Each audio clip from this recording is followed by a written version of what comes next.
Assembly Dr. Tilun Kim Hensi Ubin Ma Jelai Ubin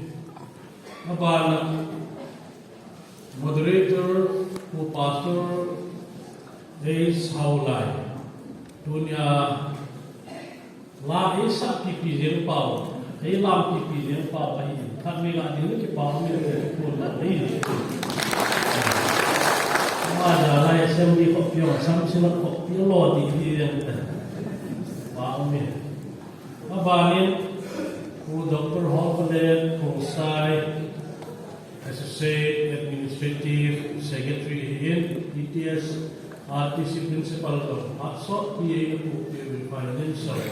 ng City nila in Department. Amaya din sa atin, ayun ni Dr. Kim Cha di ke Kosai Loriga di Pilau ke Parliament. Alai ka chu Mumbai Finance Secretary Pratu Naiga ku pidiu ku Master chu Pau Kosai Liga di Pilau ke Parliament. Aum na.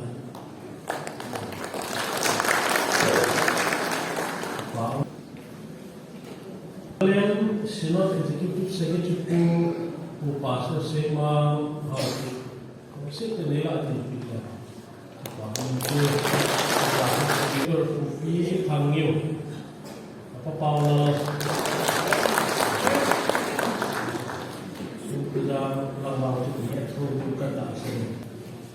one child who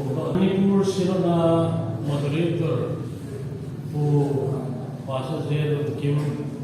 sit there in the Latin people.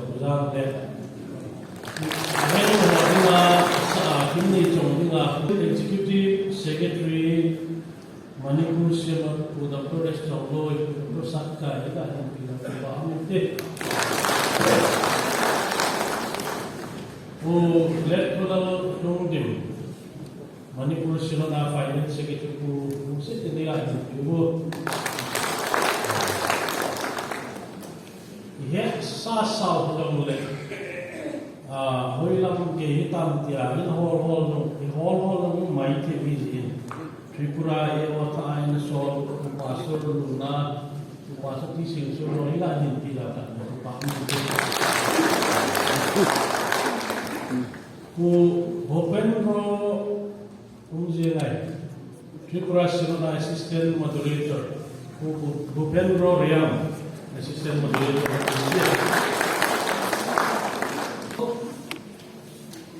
Christian Church, Nepal, Puna, Ho, so we came out to sit the Lila in Pila, Department.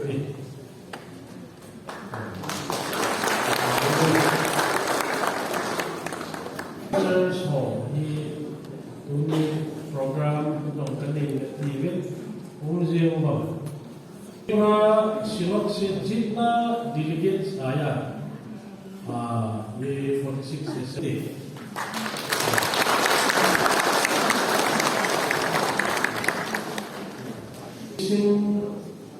Christian Church aku na masuk aja boleh luar bahagian. Kalau saya mau tu, sesuai dengan saya bahagian tu. Biskuit kumpulan kobar tu, jangan cuma cakap aja. Langkai hall, ini lalu, ini nama kita pinjau, pun nama ini tapi, and Samuel Johnson attack ben mo sit in ki het to na pa ni to ni la din ki la ke pa ni ki sa amin den ta to ni la din ki la ama hi hello wa ni la khobul house ku lo ni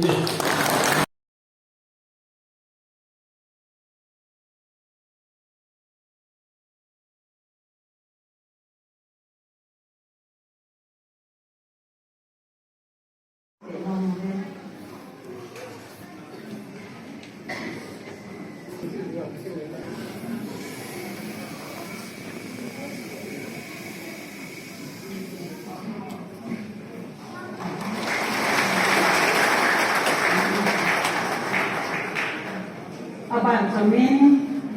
so Associate Administrative Secretary Puloi Tactical Kimsa Gale to Damo visit to Katso Takama Humisela Adam Kiki Desi Enterno Party in Mabana Adam Kima Hakna and his attitude in Punya Kakaria in no way.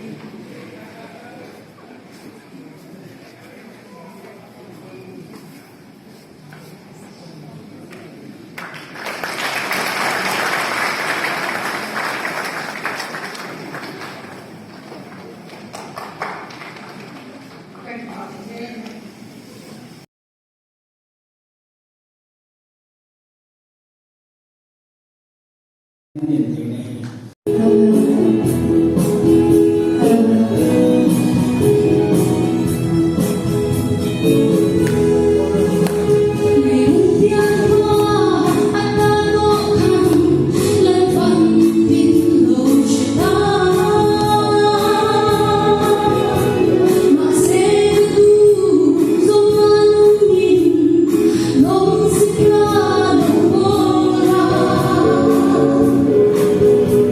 Support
Ami pi di ngai kina ke bau di mau luat le kon kota ni yang cinta ini boleh samyong ini kedai le boyong di bendi ya bendi di cendek tende di tak senai lesi dah ni cendek kau di jauh le boleh di lepo in kasih sama nunggu orang nanti orang nanti bisa berhenti yang itu terus mereka kerja ini tahun berhenti orang tua semua orang kita mesti naik tu kamu mampu dan kemudian juga ini boleh tak dan kau malam tiga puluh di tengah atau pana muning atau pan atau muning di ko mama ni sina pen lai wahi di bawah ini berarti di jauh ni yon yu kan minum lagi apa sih dice yang betul betul lagi kalau kiri kalau kiri yu sih lagi kalau ini kene ini di dunia ini betul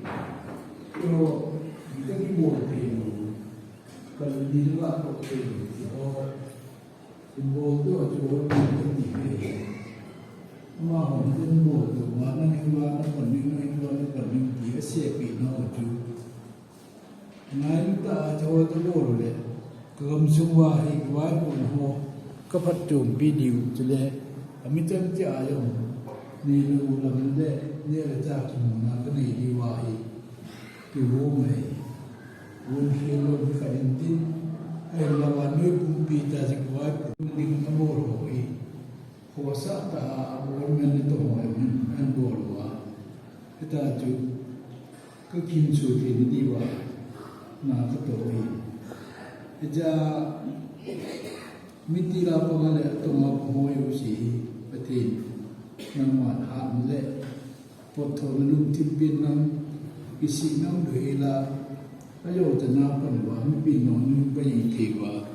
ne la cha khut do lo wa u saro ma na to ni ba mi tu pi ni ya tu na ka ha to wa ta tu ne ka mu thi ni di u tin pa me di ma khut do lo wa ka to ka ne ni la ti ni ko yung man dito dahil kung mawag yung kiluwa kung yung sikor kimera ang yusin na tongluwa ang neling kiluwa na ato ang neling kiluwa yung ko kamansin kung timwa kung masawa yung kapo jol yung kiwa ni nga mahindi ni yung nan hindi nga kung tota nga kato hindi tayo hindi kung yung siyo sila ang Kehedo kasi ho ang maning dia dengan impulsan ng minuntungan kumpida pagkaya sunat tawi.